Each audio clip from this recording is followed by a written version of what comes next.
Thish Gaming back again with a new series, which is the TBC Class Picking Guide. In this series, I'm going to be going through every class and giving my honest opinion about each spec, how good they are, what they do well, and how easy it will be to find a raid spot. So let's get started. Just to go over the general parameters, I'm going to be judging it on boss DPS slash single target healing, overall raid DPS slash raid healing, class and spec utility, PvP strength, overall desirability in raids, and then my general thoughts on the class. So Boomkin. Boomkin is generally a below average damage class. They single target and AoE, they will not be topping the meters. Just as it was, they don't have the either AoE capability or the single target sustain damage to compete with, say, warlocks, mages, hunters, all of the, spoilers, high damage classes. PvP wise, they're also not brilliant as a arena class, and they do improve a bit in kind of open world BGs, where being a bit tankier with Boomkin form and being able to get the drop on people is more common, but at least in arenas they are considered to be a pretty weak class. Now, in a raid, having a Boomkin is generally considered to be mandatory for your 25-man raid because of their unique spec utility. You only get improved Fairy Fire when you're 30 points in balance, which means you're a Boomkin.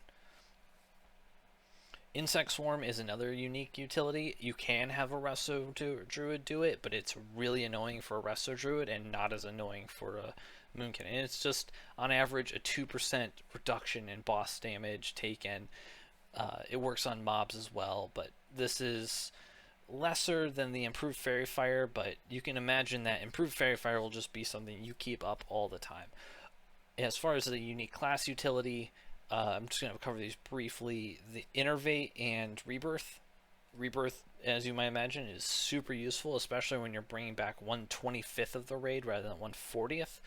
And Innervate, of course, is the same as it is in Classic.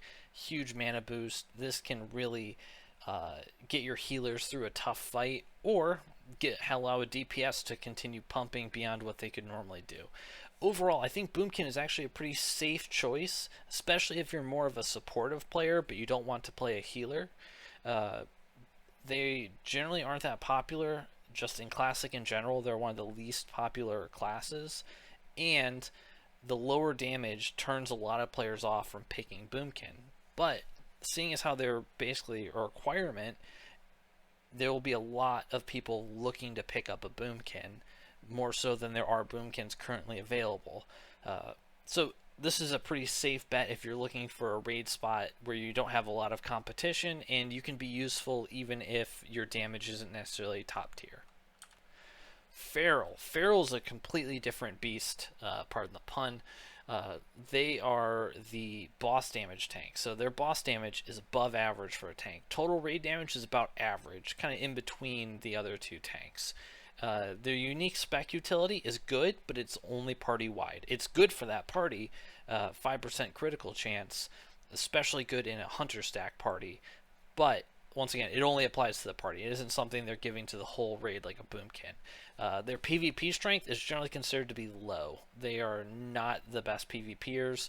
Generally speaking, for high rating, it'll be a healer spec that you want to run, but we'll get to cover that when we get to Resto Druid.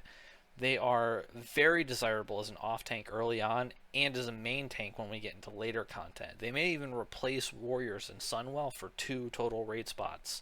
So just my overall thoughts. They're a great tank that also have damage and scaling. As far as their niche, they don't have the defensive CDs of a Warrior or the AoE threat of a Paladin, but they have immense single target threat and very high physical mitigation. This becomes even more apparent in Sunwell Plateau, where a lot of bosses get their crushing blows removed, aka they can't just deal 1.5 times damage to you, which as a Druid you never become crushing immune just because you don't have access to block or parry. So getting that extra damage removes paired with your high physical mitigation means that you will consistently take less damage, whereas your damage taken beforehand can be a little inconsistent. You can roll poorly and get 3 or 4 crushings in a row, and it's a lot more damage that you're taking over, say, a warrior or a paladin. That being said, if you don't roll that, then they're still going to be taking less damage on average per hit.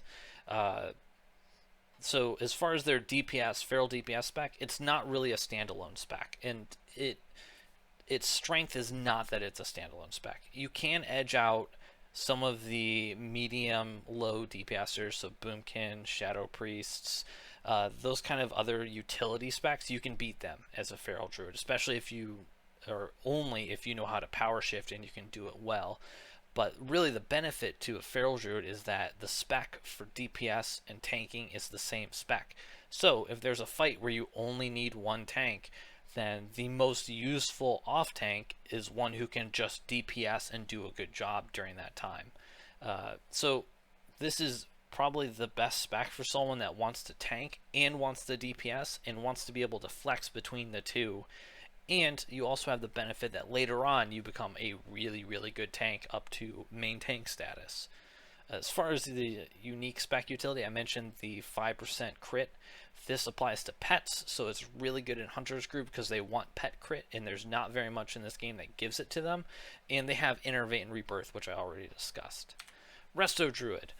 Resto Druid is kind of an average healer. It's a jack of all trades, master of none. So they're single target healing, they're raid damage healing. They lose out to some of the other classes on it. The reason why I put them as below average raid damage is because priests with Circle of Healing and shamans with Chain Heal can still outcompete a druid, but they're going to crush a holy paladin in it. Their unique spec utility is really niche. It's 25% increased healing based on your spirit for your party. So it doesn't, if it applied to the whole raid, it could be really, really good. But as a party only buff, it restricts your group builds, and generally you just end up putting Resto Druids kind of in their own group.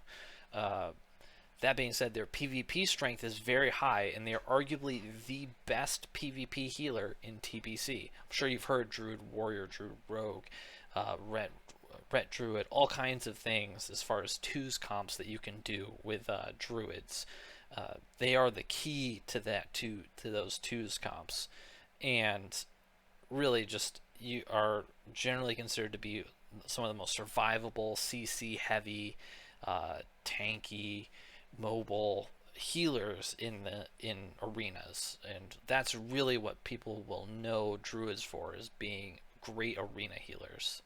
So, as far as the overall, they are preeminent choice for a PvP healer. For PvE, they don't necessarily excel in any one single type of healing, but they do have the ability to flex between single target and raid healing. Is the druid thing to be flexible. There may be some competition for raid spots for druids. You generally have one Resto Druid, and that Resto Druid will have to compete against everyone who rerolled Druid for PvP, because they're going to want some of the items out of PvE, the trinkets, etc.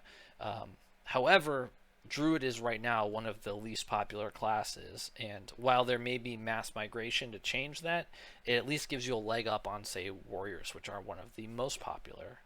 So overall, Druid is a flexible, support-oriented class with either powerful utility or a high degree of flexibility.